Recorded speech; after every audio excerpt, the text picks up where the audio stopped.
Morjesta. Eli nyt olisi tarkoitus kuvata vähän tallivideoa ja miltä näyttää, kun otetaan vesijettiä talviteloilta ja laitetaan sitä vähän kesää varten valmiiksi, niin semmoista videoa olisi tulossa. Joo, eli täältä löytyisi tää oma ajopeli. Tää on ihan jäänyt aika lailla suoraa syksyn jäljiltä tähän ja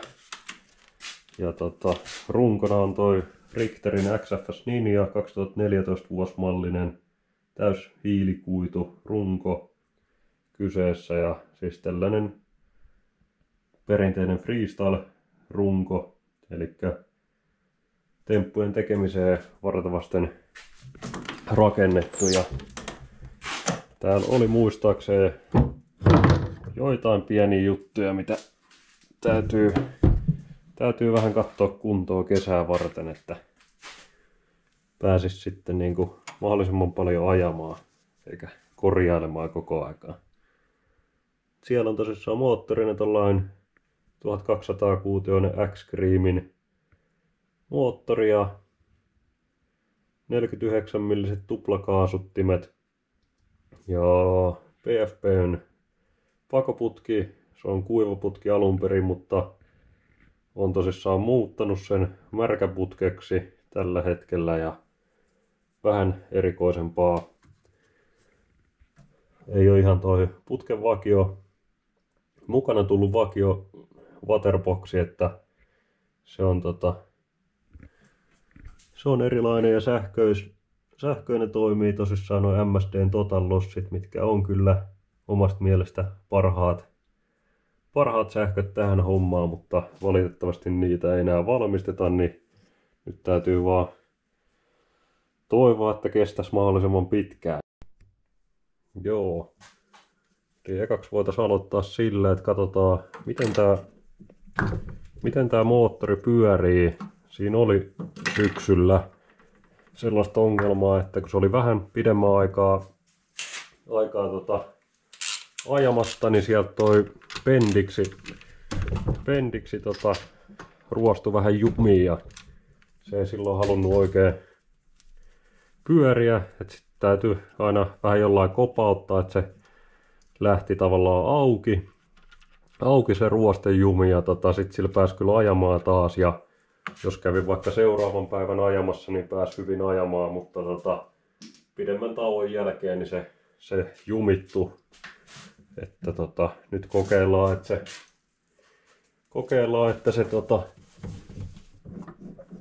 moottori ainakin pyörii herkästi.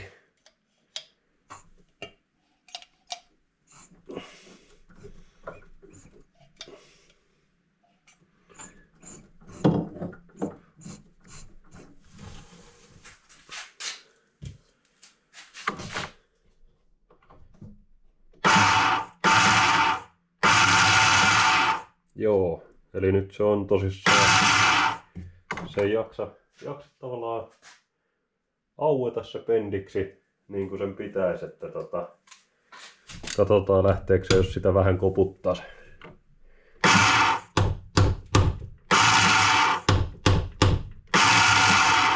Ei.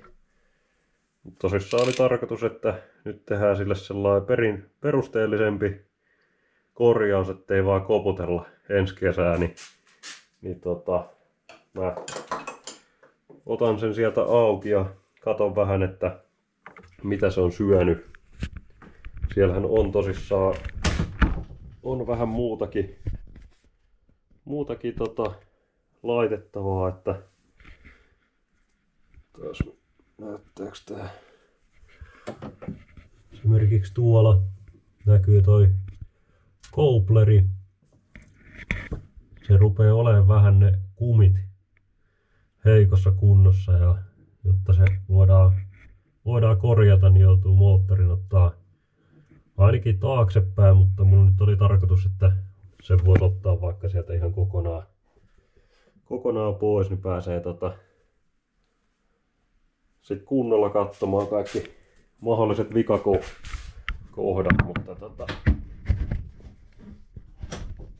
se on alettava sitten purkamaan sitä enemmälti, niin Katsotaan vähän miltä näyttää.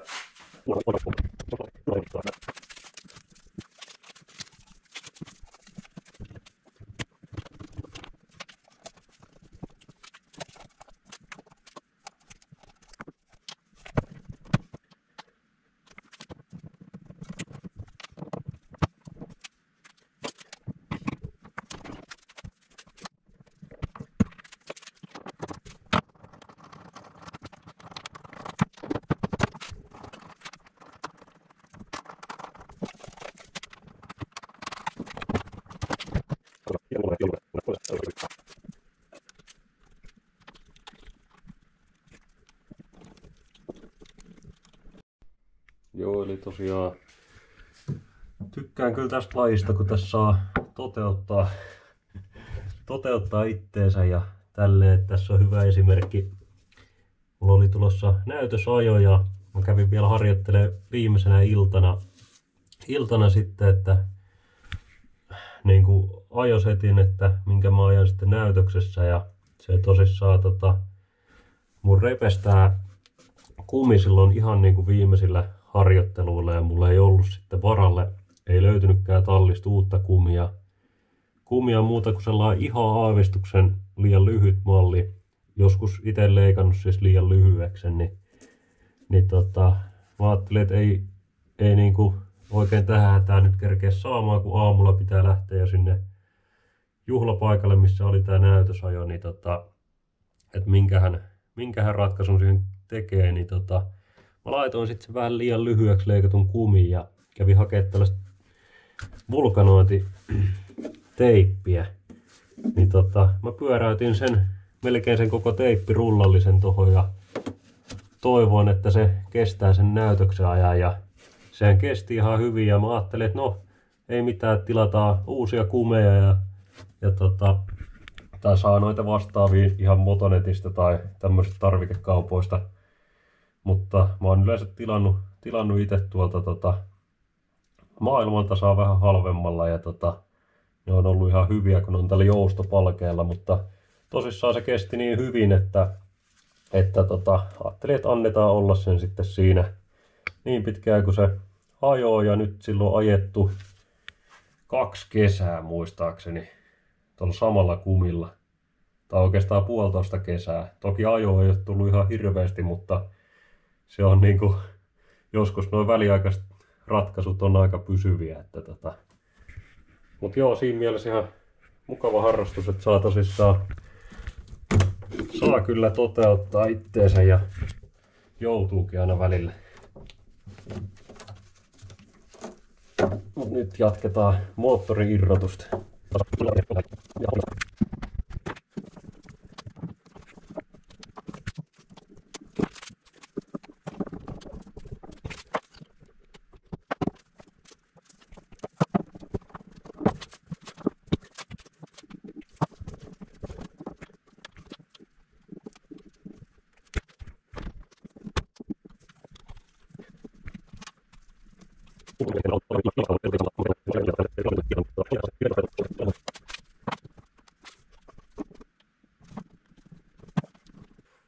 Vuosien saatossa nämä vesiletkut, niin mulla on ollut nämä samat letkuhaarat täällä vaikka kuinka monta vuotta, niin ne ei kestä juurikaan rasitusta enää, että ne alkaa olla niin kovettuneet, että pientäkin voimaa jos käyttää, niin ne hyvin herkästi halkeaa sieltä. Ihan ajankohtaista uusia.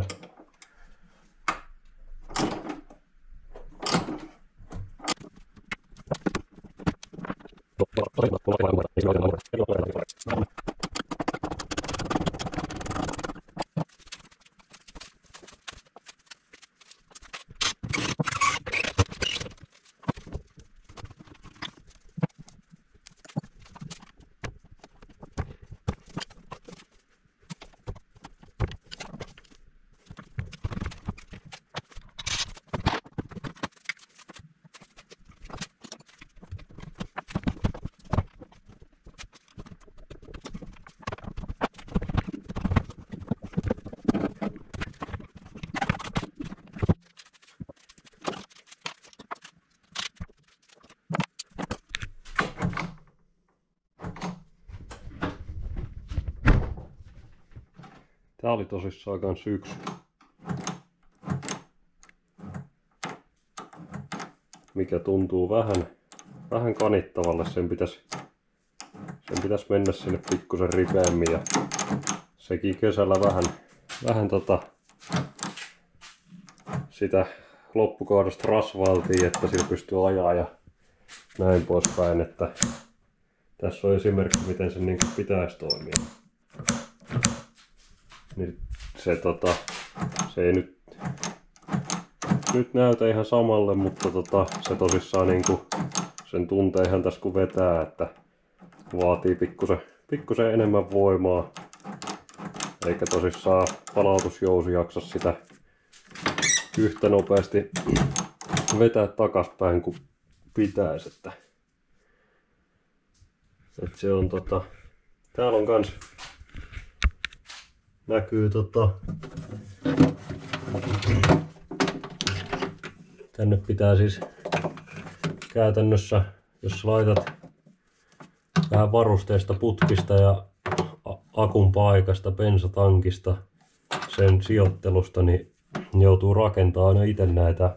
Tää on tämmöistä alumiinipalasta veistelty sinne ja se on sitten siihen tehty jengat, että saa tommosia koukkuja ja remmejä kiinni, niin on niinku hyvin paljon kyllä saa tosissaan soveltaa ja rakentaa. Tässä on pakoputken alle tommonen pehmustetuki pala ja täältä näkee esimerkiksi noin koneen petiraudat, niin nekin on täysin hiilikuitua, että ollaan saatu maksimaalinen keveys sitten niistäkin pois.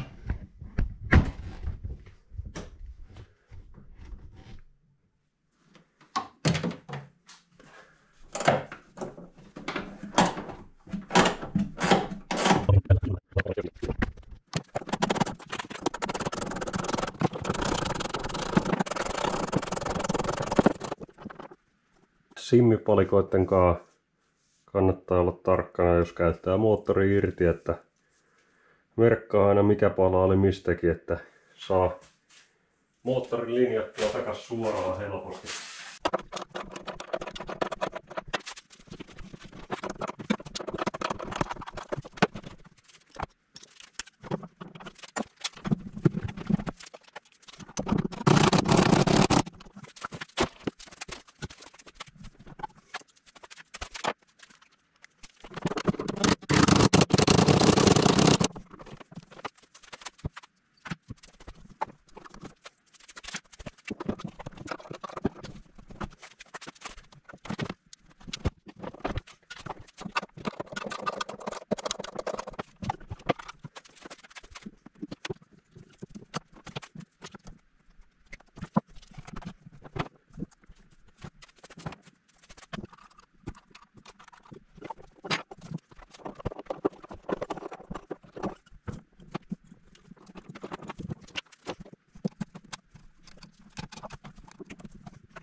No niin, täältä tosiaan näyttää Freestyle Vesijätin moottoritila ilman moottoria. Tänne on joskus vaihdettukin kumityynyä, ne on aika kulutusosaa tässä hommassa ja tänne on esimerkiksi joskus mennyt jenka tosta kumityynyn kiinnityspultin kohdalta, niin siihen on tehty vähän isompi. Siksi siinä oli erilainen pultti. Ja täällä oli nyt tää Goplerin kumi. Se on niinku aivan, se olisi pahempi kuin ajattelin. Se on niinku monesta kohtaa haljennut. Tää menee kyllä vaihtoon saman tien.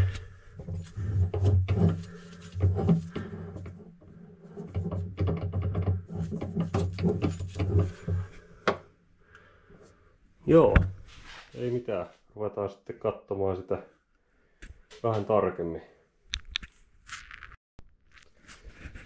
Täällä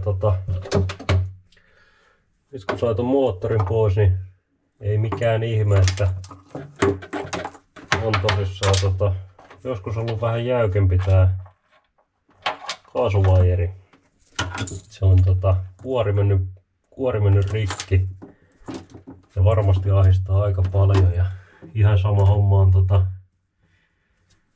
on jäänyt litistyksiin moottorin väliin hypyssä, kun on tullut ja moottori on vähän pohjannut, mutta joustanut alaspäin, niin se on jäänyt litistyksiin. Täytyy katsoa, sille saa vähän fiksumman reitin sitten, ettei se ole tossa välissä jatkossakin.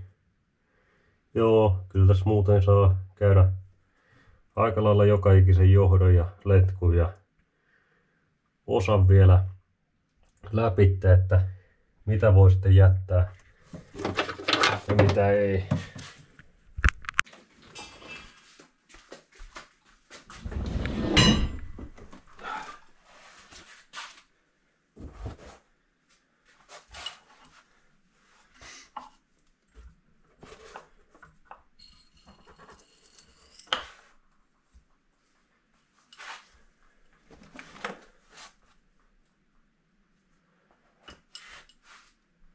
Joo. Siinähän se olisi sitten valmiina purettavaksi ja aloitetaan tosissaan otetaan tuo magneeton koppa ensimmäisenä auki.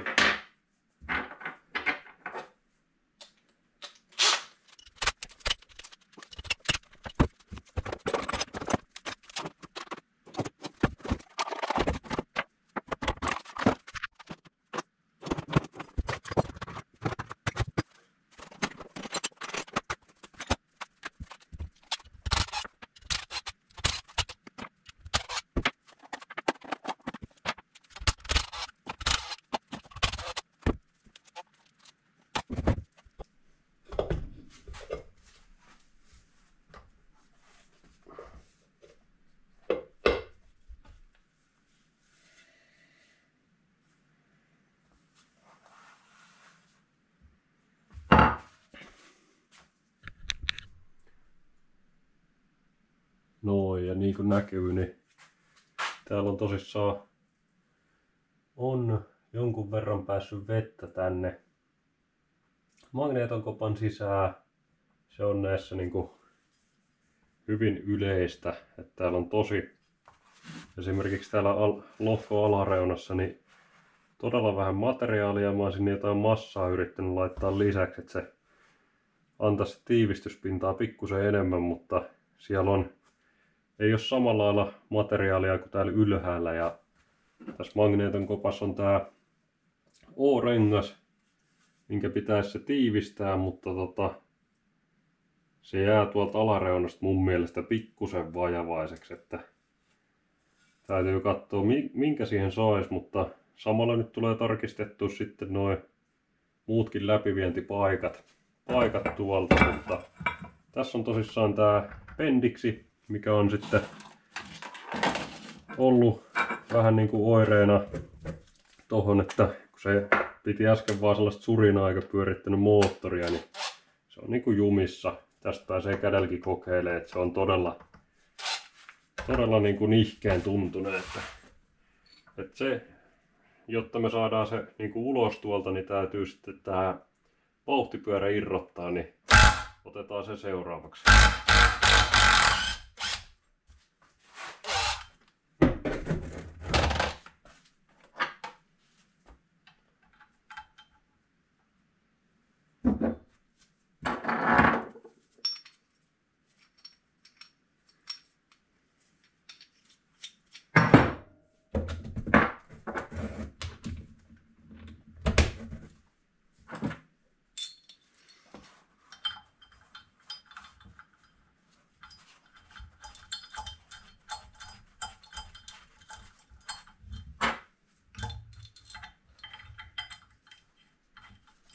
Tää on ihan tälle vauhtipyörälle tosissaan suunniteltu ulosvedin, että mulla oli pitkän aikaa sellainen itse tehty, mutta kyllä ne on vaan niinku parempia nää mitkä on ihan tähän suunniteltu, että joka paikassa ei välttämättä kannata säästää, tai sanotaan, että pääsee itse ainakin helpommalla.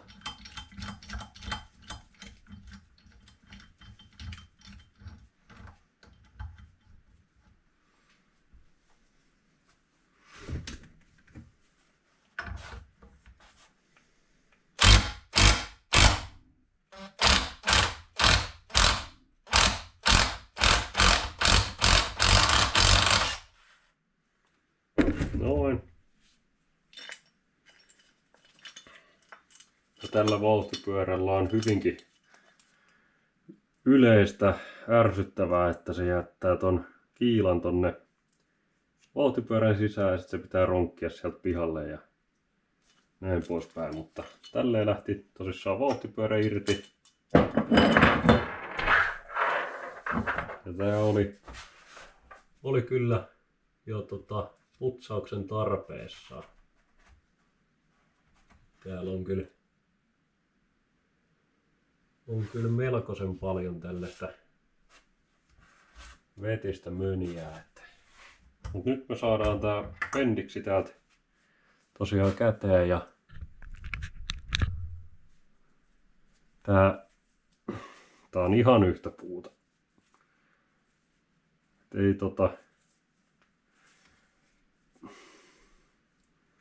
ei mikään ihme, että ei ole toiminut. Että se johtuu oikeastaan ainoastaan tosta, että tonne on päässyt sitten toi vesi tonne sisään ja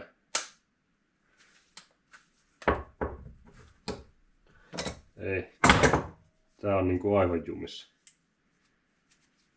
Että näitä saa kyllä putsailtua ja rasvailtua ja tänne saa vaihdettua osaa, että mä nyt ajattelin ensisijaisesti sen brake cleanerillä noin irtoliat putsaillaan rätinkaan ja sitten laittaa sen upotuksiin johonkin öljyastiaan ja katsotaan josko siitä vielä sais pelin. On mulla aina yleensä varalle uusi pendiksi, jos sattuu hajoamaan, ja startti on myös sellainen, mitä kannattaa pitää varaosana aina mukana, että kesken kesän jos menee jotain, ne voi mennä usein vaikka molemmat samalla kertaa, että jos täältä hajoaa tää ratas, mikä pyörii starttia vasten, niin se saattaa sitten hajottaa samalla kertaa startin hampaat ja pendiksin hampaat, niin se on sellainen hyvä pari, mikä kannattaa pitää aina mukana. Mut joo, mä tän nyt putsailen tosta sitten myöhemmin paremmin ja laitan sen likoamaan ja noin.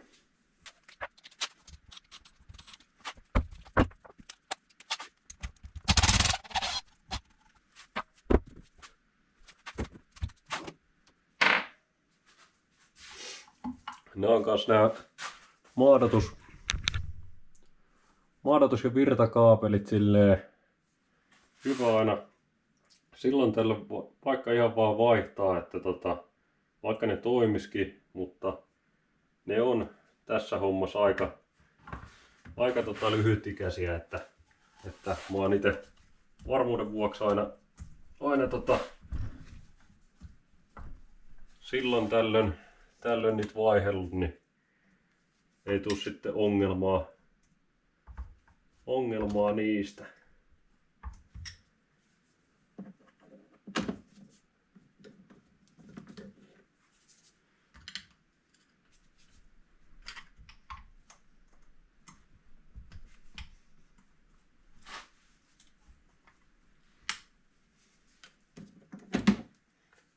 Otetaan tää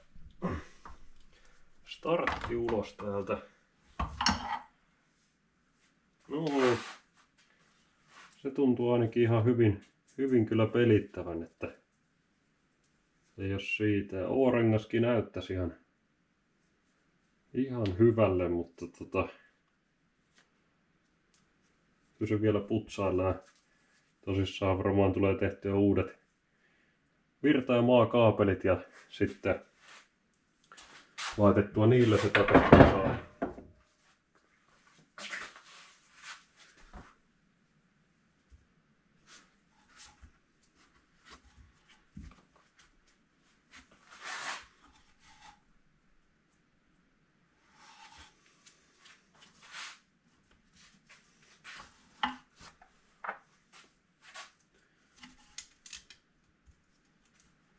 Toihan käyttää tää on tehty siis Yamaha GP 800 lohkoihin tää moottori, eli jenkkipaja nimeltä X-Cream on tehnyt sitten sen tavallaan yläkerran kokonaan tohon itse ja muokannut kyllä alakertaakin, että just sinne menee nää MSDn Total Lossin levyt paikalleen ja sitten näissä on tosissaan pakaukon säädintä vähän ja muuta, että saadaan kaksitahtikoneeseenkin vähän alas vääntöä. Ja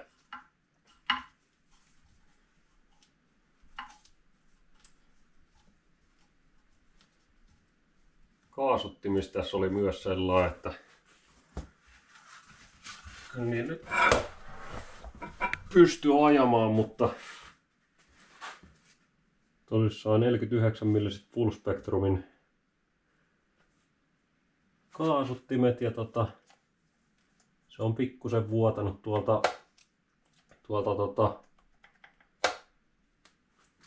ton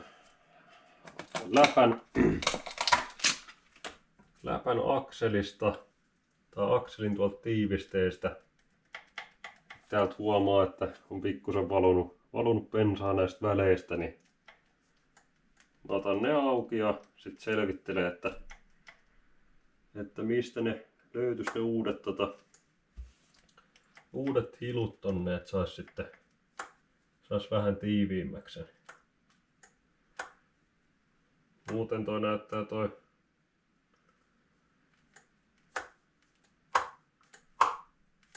itse lautanen tuolla olevan ihan yllättävänkin hyvän näköinen, että menee varmaan ihan näillä tiivisteillä ja puslilla, mitä tänne nyt tulee väliin, että saa kuntoon.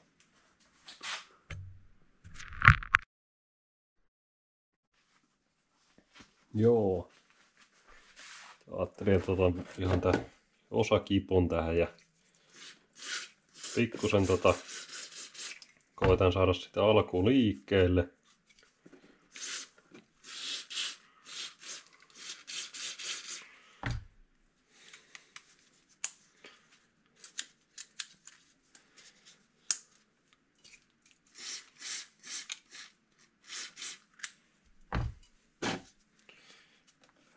Toivon, että tästä vielä tulisi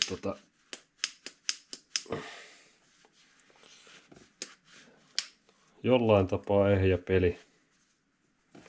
On tosissaan kyllä todella jumissa.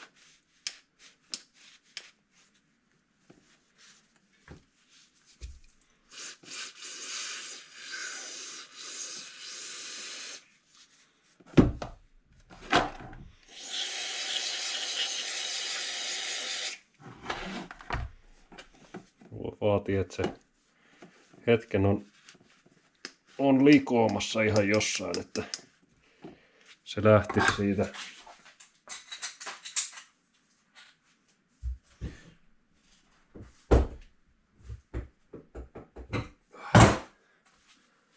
Toinen hyvä, millä sitä voi kokeilla, että se saa vähän sellaista normaalia pyörivää liikettä sille ja iskua ja laittaa ihan porakoneeseen sen.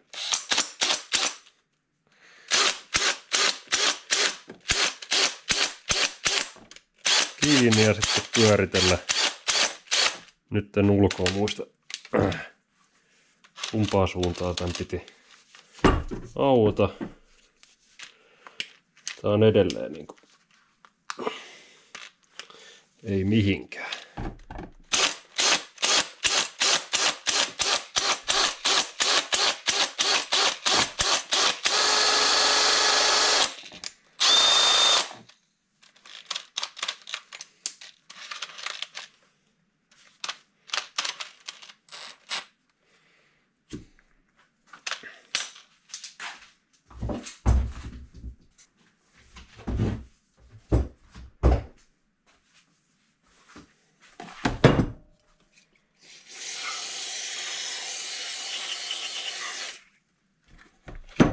En tiedä miten hyvin tää lähtisi, jos sen heittäisi ihan Ultraanin pesuriin, mutta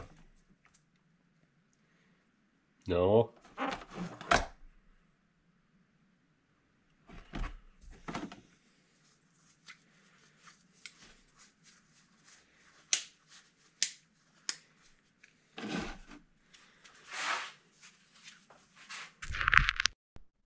Noin, vähän aikaa sitten tuossa herkistelin ja rasvailin ja pyörittelin, niin se lähti vähän sen vielä takertelee, mutta lähti pyörimään ja täällä on tosissaan tällaiset painot, mitkä niitä pitäisi olla 3 kappaletta täällä sisällä ja se tavallaan niin kuin heittää tän, kun startti pyörähtää, niin heittää tonne vauhtipyörän rattaalle, mikä lähtee pyörittämään sitten moottoria. Niin täältä on tärkeää katsoa täältä välistä, että noi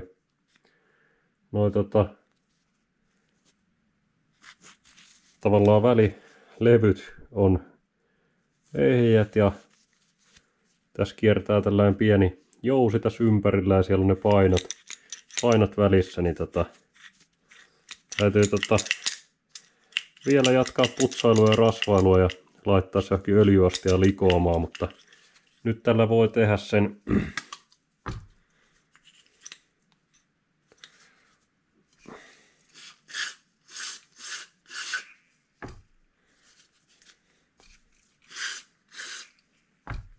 porakonetestin, että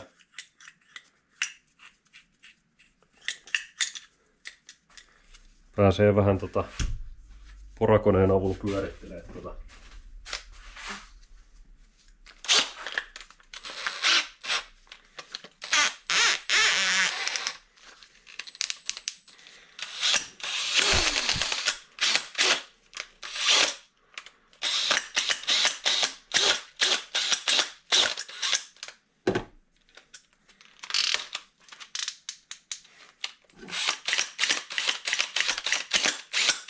saa vähän herkisteltyä sitä.